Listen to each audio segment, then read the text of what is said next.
এই জিনিসটা দেখতে অনেক সুন্দর না? আমার কাছে খুবই সুন্দর লেগেছে। তো আপনাদের সবাইকে আমন্ত্রণ জানাচ্ছি আমার নতুন একটা ব্লগে। আমি চলে গিয়েছিলাম অমর একুশে বইমেলাতে। বইমেলাতে গিয়ে আমার মেয়ে একটা সুন্দর জিনিস নিয়ে নিল। ফুল সবারই পছন্দ, বাচ্চাদের তো আরও বেশি পছন্দ। ফুলের মুকুট পাওয়া যাচ্ছে, আমার মেয়ে প্রথম ফুলের মুকুট মাথায় পরলো। পরে আমরা ভেতরে চলে গেলাম, সবাই মিলে গিয়েছি, যেহেতু মাকেও নিয়ে গিয়েছি। তো বাইরে থেকে ভেতরটা অনেক বেশি সুন্দর ছিল। গিয়ে দেখলাম যে অনেক প্রশস্ত এলাকা জুড়ে জায়গা জায়গা বইয়ের স্টল। এখানে অনেক স্টুডেন্টরা আছে, এখানে চারুকলার স্টুডেন্টরা, ওনারা হাতের মধ্যে মিঠিকে আর্ট করে দিলেন, তারপর বেজ পরায় দিলেন।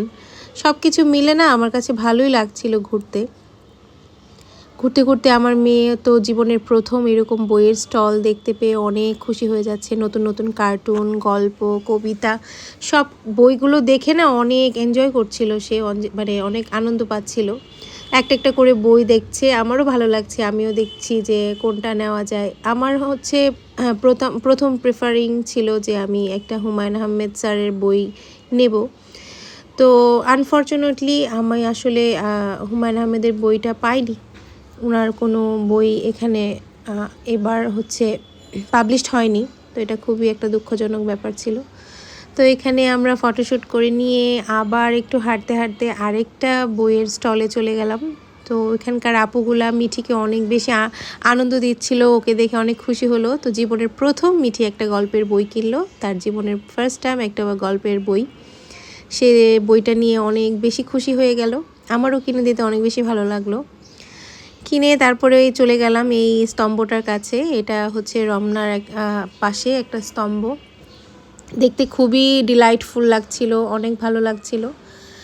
তো বাইরে কিছুক্ষণ দাঁড়িয়ে এই স্তম্ভটার সামনে কয়েকটা ছবি তুলে নিলাম, ভিডিও করে নিলাম। আমার কাছে খুবই দারুণ লাগছিল বিষয়গুলো। তারপর অ্যাজ ইউজুয়াল আমার মেয়ের খিদে পেয়েছে। বাচ্চারা আসলে বায়না ধরে, বাইরে গেলে ওদের খিদে পাই। তো একটু জুস নিয়ে নিয়েছে, যদিও জুসটা খেতে পারেনি। এনিওয়ে, তারপর মা আর মিঠি মিলে একটা কফি হাউসের ভিতরে কিছুক্ষণ ছবি টবি তুলে ভিডিও শ্যুট করে নিয়ে নিল।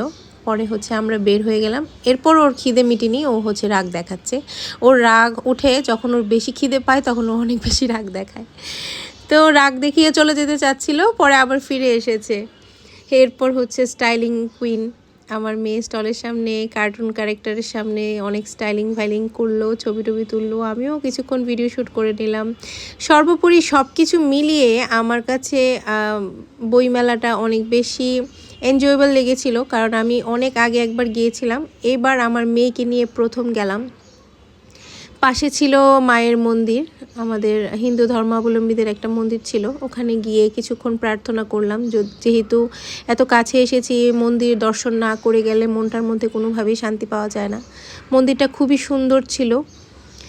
মন্দির দর্শন করে আমরা আবার বের হয়ে গেলাম। যাওয়ার পথে দেখলাম যে বাচ্চাদের একটা কর্নার আছে বইমেলাতে। তো এটা দেখে মিঠি একদম হুট করে চলে গেল ভিতরে। আসলে অনেক সুন্দর জিনিসটা, বাচ্চাদের জন্য আলাদা করে আর একটা মানে কর্নার রেডি করেছে, যাতে বাচ্চাদের যত বই আছে, যত প্রকাশনী আছে, সব কিছু বাচ্চারা সুন্দরভাবে সহজভাবে পেয়ে যায়। জিনিসটা আমার কাছে খুবই ভালো লেগেছে। তো ওখানে একটু ঘুরে টুরে এরপর চলে আসলাম ডিনারের জন্য। আমাদের ফেভারিট একটা রেস্টুরেন্টে গিয়ে আমাদের ফেভারিট কিছু খাবার দাবার খেয়ে বাসায় চলে আসলাম। টাটা।